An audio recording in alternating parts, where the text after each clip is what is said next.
Scientists of Reddit, what is the one thing that you wish the general public had a better understanding of? Averages and sample size. So we can get rid of anecdotal evidence, as often seen in the media. When mainstream media reports something like a new study shows that, the conclusion is either exaggerated or taken out of context to make the news article more attractive. The word theory. It doesn't mean the same thing colloquially as it does in science. A scientific theory has an overwhelming amount of evidence to support it. Yup. Theory is often used in non-scientific contexts to mean hypothesis. A hypothesis is basically a guess. A premise that motivates an experiment to begin with. A theory is an explanation that fits the evidence so far. No theory is 100% certain, but the rank of theory is as high as it can go. The difference between causation and correlation. The Mateo guy said there would be rain today. And there is. Therefore, the Mateo guy decides the weather. Just because it's a paper it doesn't mean it's credible. The idea behind peer-reviewed articles vs non, along with small sample size studies, are generally not a good representation of the entire population. Antibiotics and antibiotic resistance. A lot of people are under the impression they're a magical pill that will cure a lot of symptoms or diseases, when they are only effective against a handful of bacterial infections. Which means your common cold or flu are not treatable with them. So demanding your doctor to give you unnecessary antibiotics when you're sick is unhelpful and possibly even dangerous, as it may lead to increases in antibiotic resistance. This could make the most basic drugas we have completely useless, and return to a Victorian era of common infections leading to death. Error bars. Sometimes changes are significant. Sometimes they are just random noise. Differentiating between the two is very important. See, global warming is a hoax cause it was cold yesterday. I get a lot of heat when I say this here for some reason. But as an evolutionary biologist with a background in anthropology, I wish people understood that almost all of the behaviors we see in humans around us are due to cultural evolution and not biological evolution. Cultural evolution is so much faster than biological evolution that these traits we see never had time to develop biologically or to be hardwired in. Also, people far too often think that what they see in their culture around them is a universal. One thing I learned as an anthropologist is that for everything we find desirable or natural, another culture finds repulsive or taboo, or vice versa. People are always saying things like, we do this because back when we were cavemen you needed to do it to survive being eaten by a tiger, get more mates or some such. Physics doesn't know why most things work. We just know that they do work. And we work backwards from what we observe. Also, just because we have small computers does not mean the rest of science is at Star Trek levels. Once argued with someone about life on other planets and he thought it was impossible because scientists would definitely have found it by now. He seemed to think we had mapped out every inch of space. An object in motion stays in motion with the same speed and in the same direction unless acted upon by an unbalanced force. So remember to wear your seatbelt and drive safely. One that bugs me is that answer doesn't equal engineering. An astronomer does not build rockets.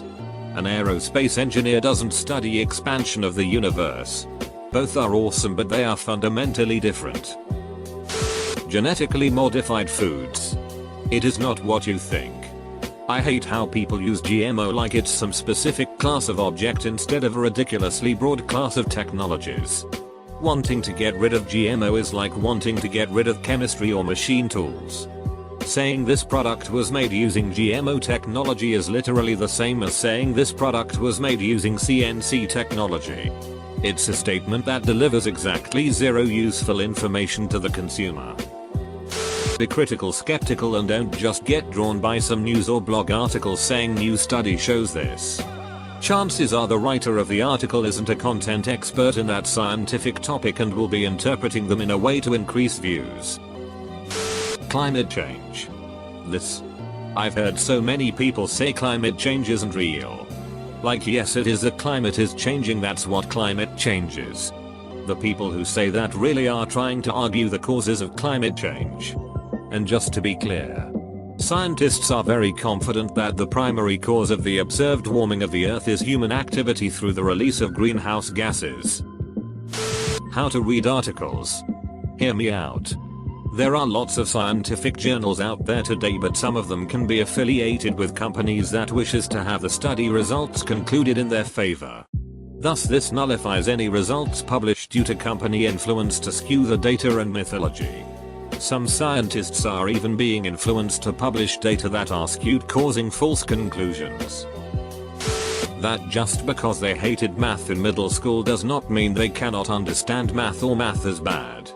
First of all, the math you learned at middle and high school qualify as much as math as spelling lessons qualify as literature. You were taught calculus and proof redaction. That's why your teacher refused proofs that were not his proofs. You weren't tested on new maths.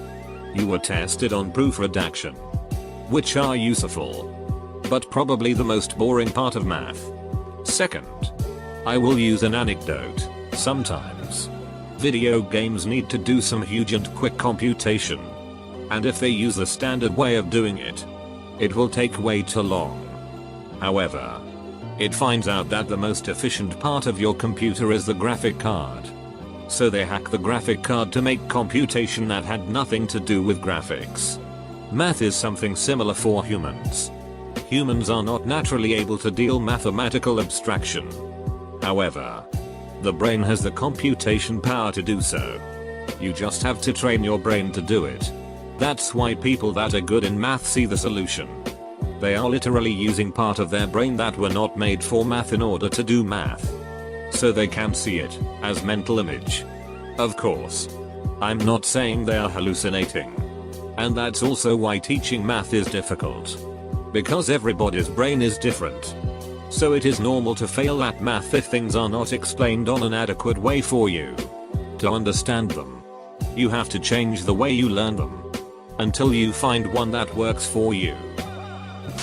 We absolutely cannot use computer models to test Drew guts instead of animals. We cannot use binding assays to test Drew guts instead of animals. We cannot use cell lines to test Drew guts instead of animals.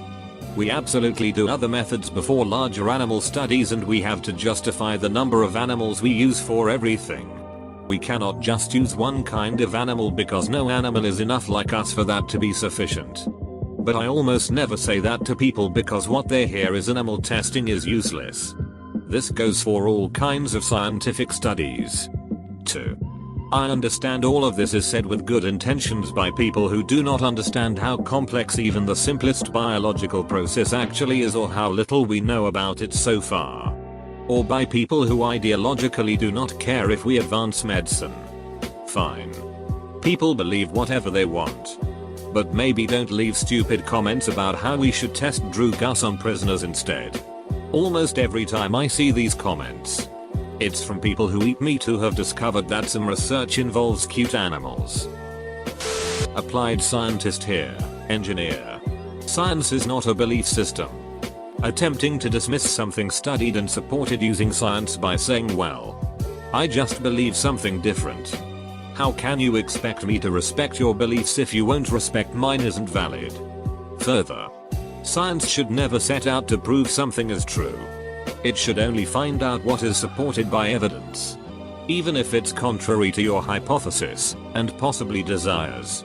Honestly, I wish more scientists respected this. How statistics work and how bullshit artists can massage data to say what they want. Case in point, the single retracted paper linking vaccines to autism. That study had so many obvious problems with its data it never would have made an impact on society if people understood how and why it was so flawed. Not a scientist but chemicals. No gender, just because it's natural doesn't mean it's good.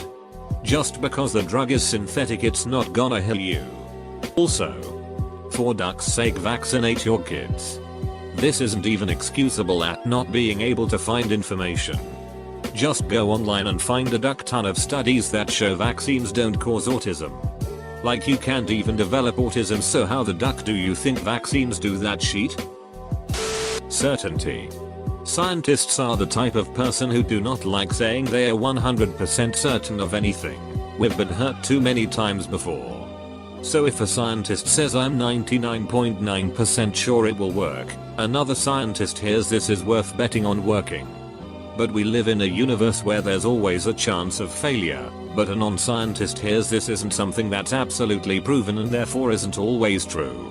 For example, there has never been a recorded instance of someone becoming infected with HIV while properly taking Truvada, to my knowledge. But still, any advertisement for it says that it has a 99.9% chance success rate. Though the takeaway here isn't just to round up and consider a 99.9 equals 100. The takeaway is to realize that it's very hard to be 100% certain about anything. And to understand that both science and engineering are incremental processes. There are very few new inventions and breakthrough discoveries anymore.